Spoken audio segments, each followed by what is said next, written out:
paz do Senhor Jesus, meus irmãos, que prazer muito grande é poder estarmos aqui nos conectando através desse meio para compartilhar com os irmãos essa nova oportunidade que nós temos de aprender um pouco mais da Palavra de Deus neste segundo trimestre. Parabéns para você que estudou conosco o livro do profeta Isaías.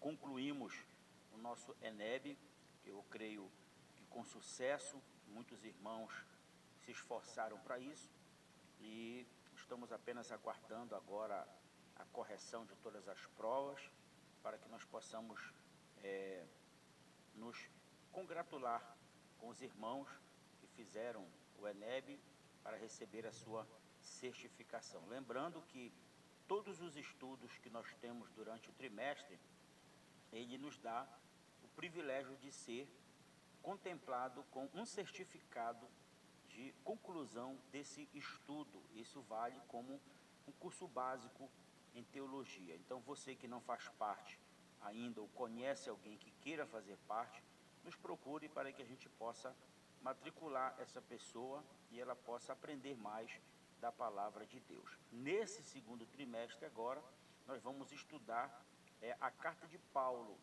aos Gálatas.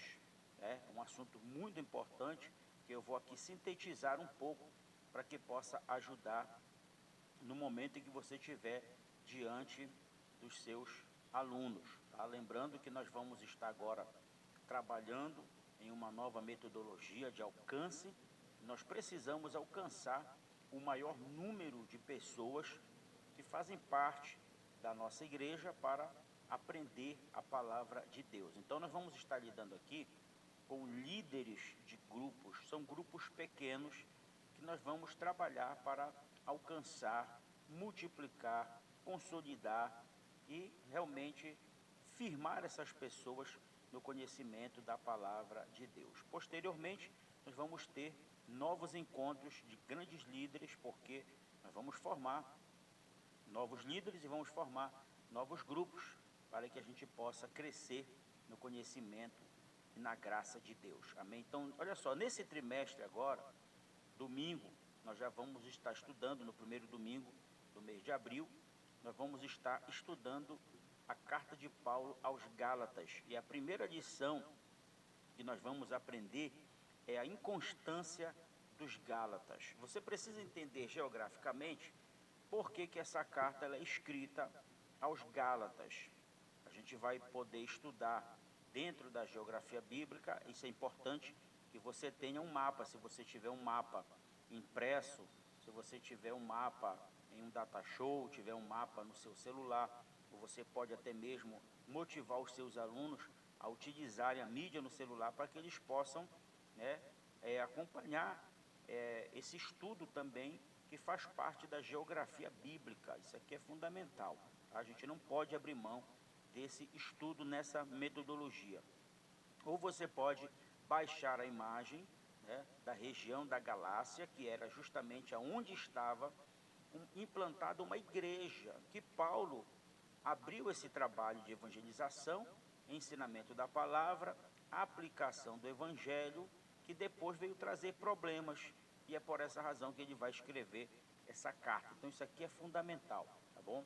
Então a inconstância dos Gálatas. Nós colocamos aqui algumas orientações pedagógicas, que é importante você atentar para isso. A primeira delas é entender que a revista ela vai servir apenas como um guia de estudo e leitura complementar, mas não substitui a leitura da Bíblia. Então é importante que você tenha o livro, a carta de Paulo aos Gálatas, aberto na leitura bíblica. No caso aqui vai ser o capítulo 1, é importante. É importante também que você motive os seus ouvintes a ter também a sua Bíblia aberta. Pode ser a Bíblia em forma de livro, também pode ser dentro do celular, que hoje as pessoas utilizam, as mídias do celular como a Bíblia, a harpa, livros, consultas e tudo mais. Então, é importante a gente motivar e ensinar que os nossos alunos possam ter essa oportunidade de aprender a manusear a Bíblia. Se tiver a oportunidade de ter o livro, é importante para que eles possam aprender realmente a manusear, a poder ali grifar um texto com um lápis, uma caneta marca-texto, coisa parecida. Isso aqui é importante. Então, não abra mão da Bíblia. Tá? Uma outra coisa muito importante é você não ficar lendo a revista. Tá? Não é bom. A revista é para que você possa estudar durante a semana e você marcar alguns pontos importantes ali. Isso aqui é fundamental. A segunda orientação pedagógica é que nós orientamos que você, que estuda, que se dedica a ensinar, os seus alunos, eles vão estar com expectativas grandes na esperança de poder absorver conhecimento de você. Então, nós orientamos que você se realmente, tá, se debruce sobre este documento, tá? Essa carta, essa aqui é uma carta, tá? Então, se debruce sobre esse documento, que é um documento poderoso, produzido pelo apóstolo Paulo, que é a carta aos Gálatas.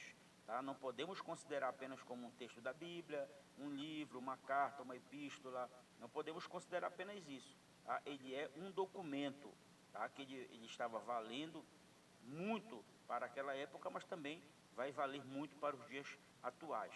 Tá? Terceira orientação pedagógica é que nós chamamos a sua atenção para a importância dessa carta para os dias atuais.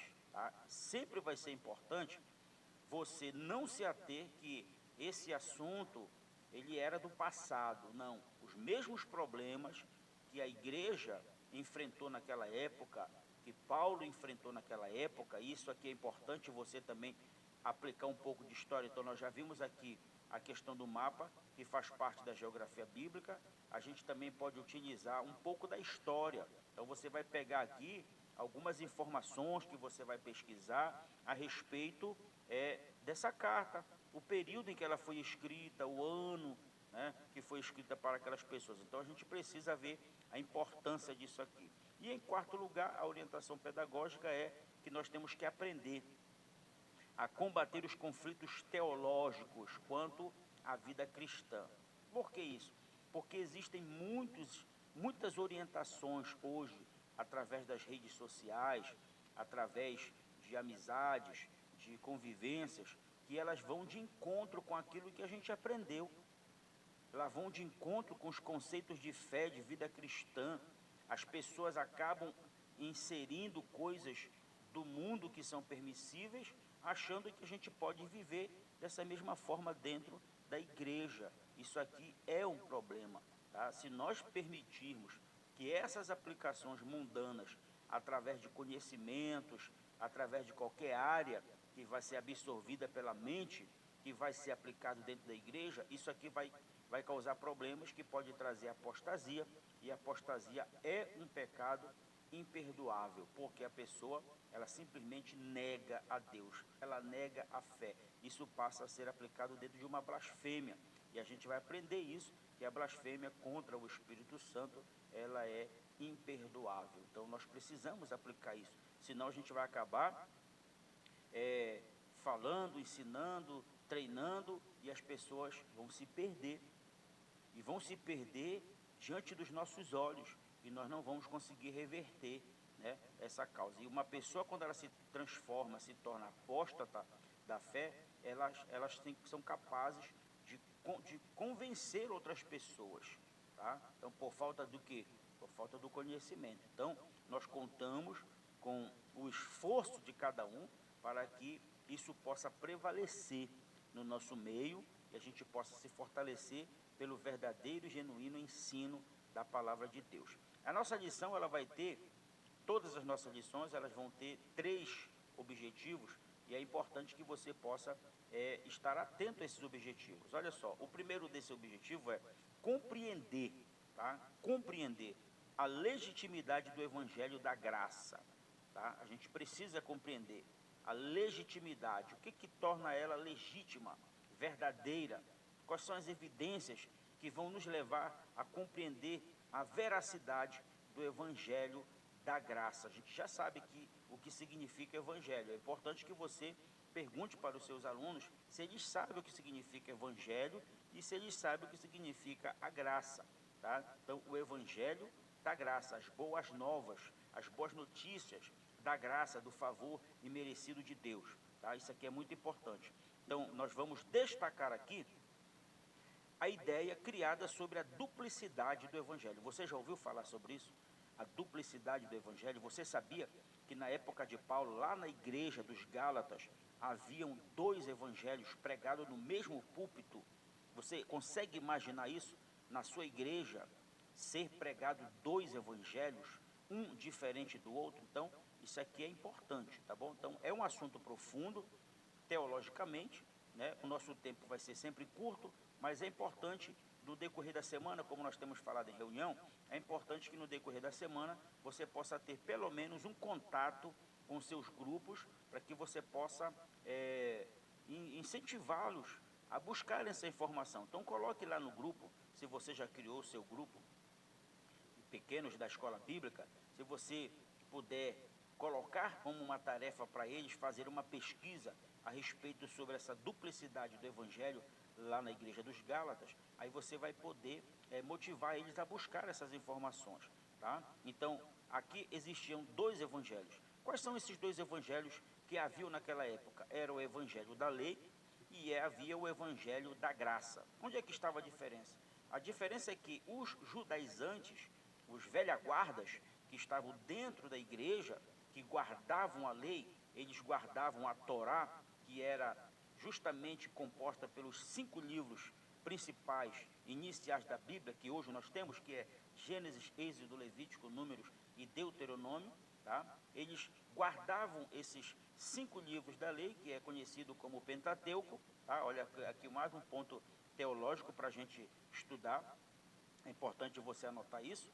E aí eles guardavam isso daqui e defendiam com unhas e dentes, tá? Eles viviam debaixo da lei, tá? Era olho por olho, dente por dente, e aí não tinha jeito, tá? Mas aí veio o apóstolo Paulo, tendo uma experiência com Deus, tá? Observe que o apóstolo Paulo, ele também era um judaizante, só que agora ele é alcançado pela graça, tá? Um favor imerecido, e ele vai então pregar isso. É por isso que lá na igreja de Corinto, que nós já estudamos, né, em lições anteriores, ele vai falar, no momento em que ele está celebrando a Santa Ceia, ele vai dizer: o que eu recebi do Senhor, isso também vos ensinei. Então veja só, ele vai falar sobre o evangelho da graça. Então havia um conflito ali, crentes que estavam ao lado dos judaizantes, defendendo o evangelho da lei, né? Com isso eles implantavam muitas regras, muitos dogmas, muitos costumes que eram praticados lá fora, e aí acabavam praticando também dentro da igreja, né? Muitos rituais.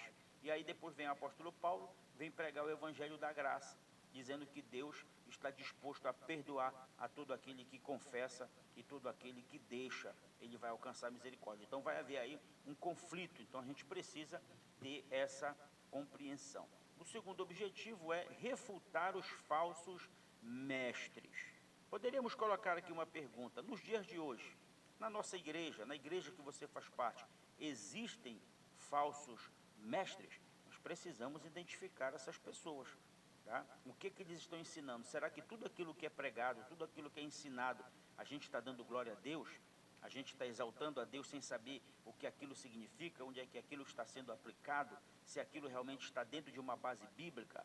Será que aquilo que está sendo pregado, ensinado, ministrado é antibíblico, é bíblico ou extra-bíblico? A gente precisa compreender isso, então a gente vai refutar os falsos mestres, tá? O primeiro deles aqui, que o apóstolo Paulo vai estar refutando, são os judaizantes, que pregavam um evangelho encharcado de achismo. Eles pegavam a lei e achavam que realmente deveria ser aplicado aquela forma, às vezes condenatória, né? Isso aqui realmente era realizado por uma má interpretação das letras.